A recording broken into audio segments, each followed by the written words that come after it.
Good morning and welcome back to the Now Morning Show, where October we celebrate quite a bit, including Blindness Awareness Month.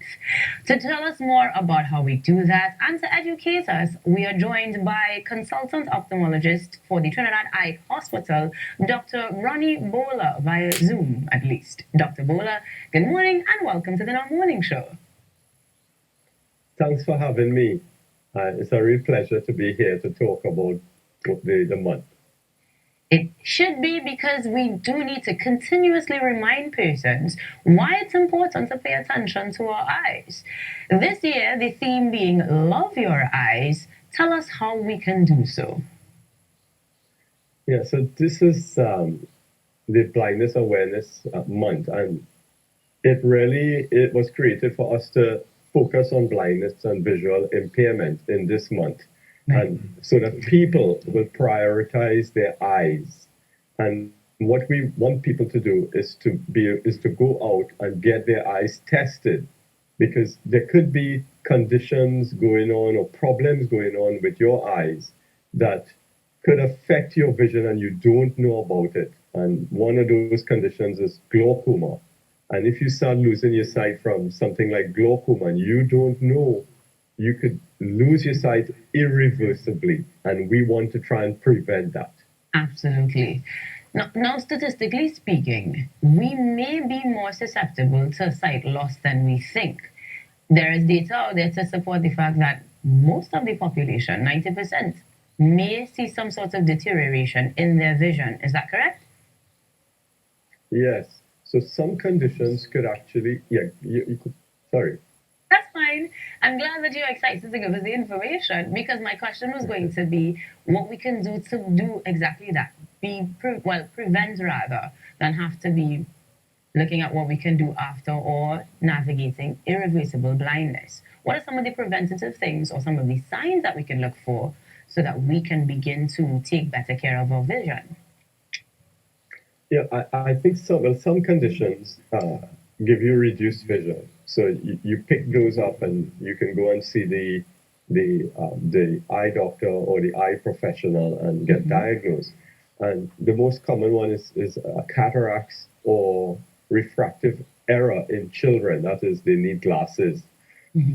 So a lot of, but other conditions, like when the diabetic patients get bleeding in the eyes, you really want to pick that up before they get things like bleeding in the eyes and manage it so that they don't get any problems like that. And that's because if you prevent them from getting bleeding or retinal detachments, there's a much greater chance of saving their vision for the long term.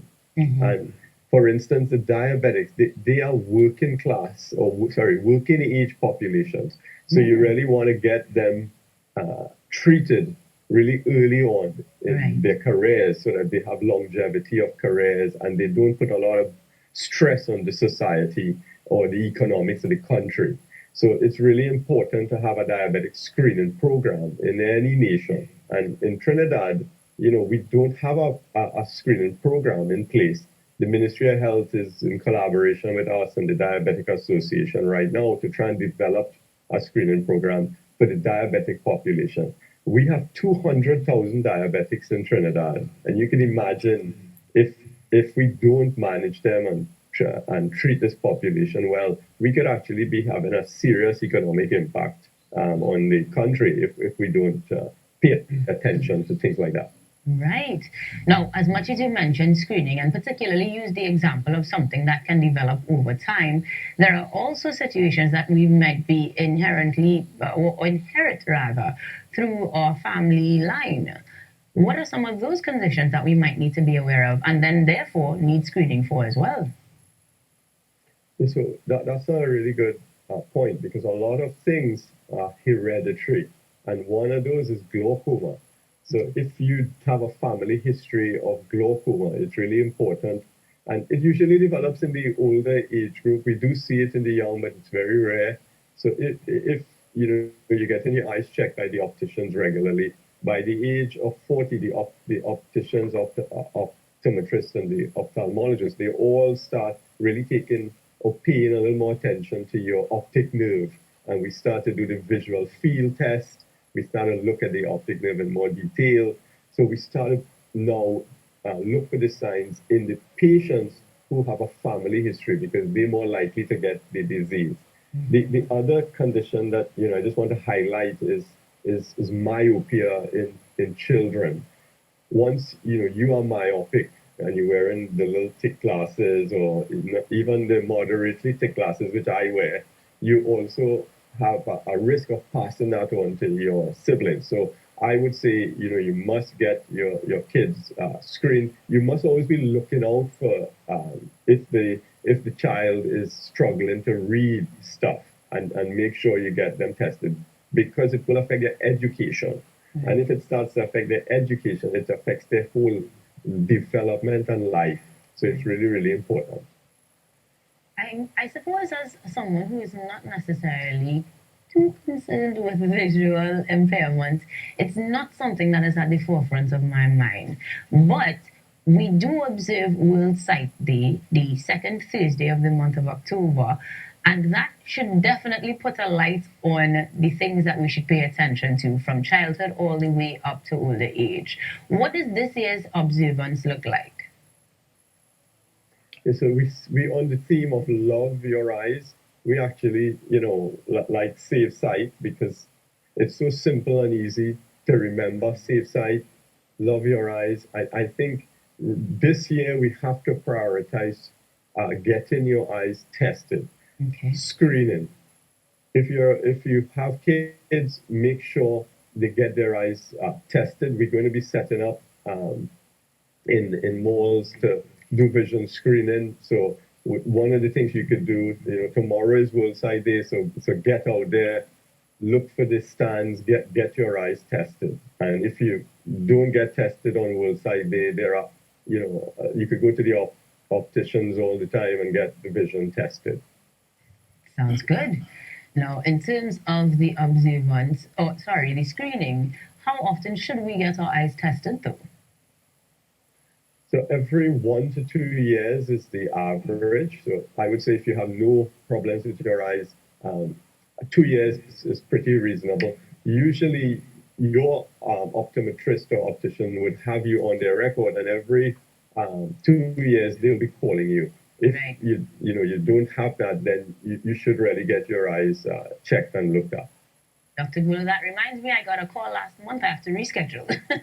But granted that we have young persons, particularly, doing a lot more online work, the Zoom, the iPad, and of course your phone.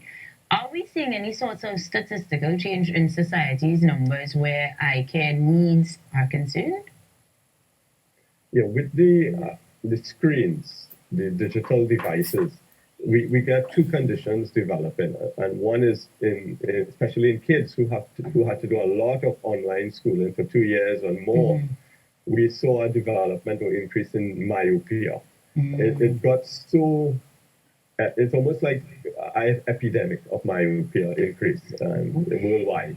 So what's started to happen now is that we've been developing myopia clinics within the Trinidad Eye Hospital to treat large groups of children who have developed myopia, and increasing myopia now is developing. So there is drops and other treatments that we use to reduce the progression of myopia in this group of children.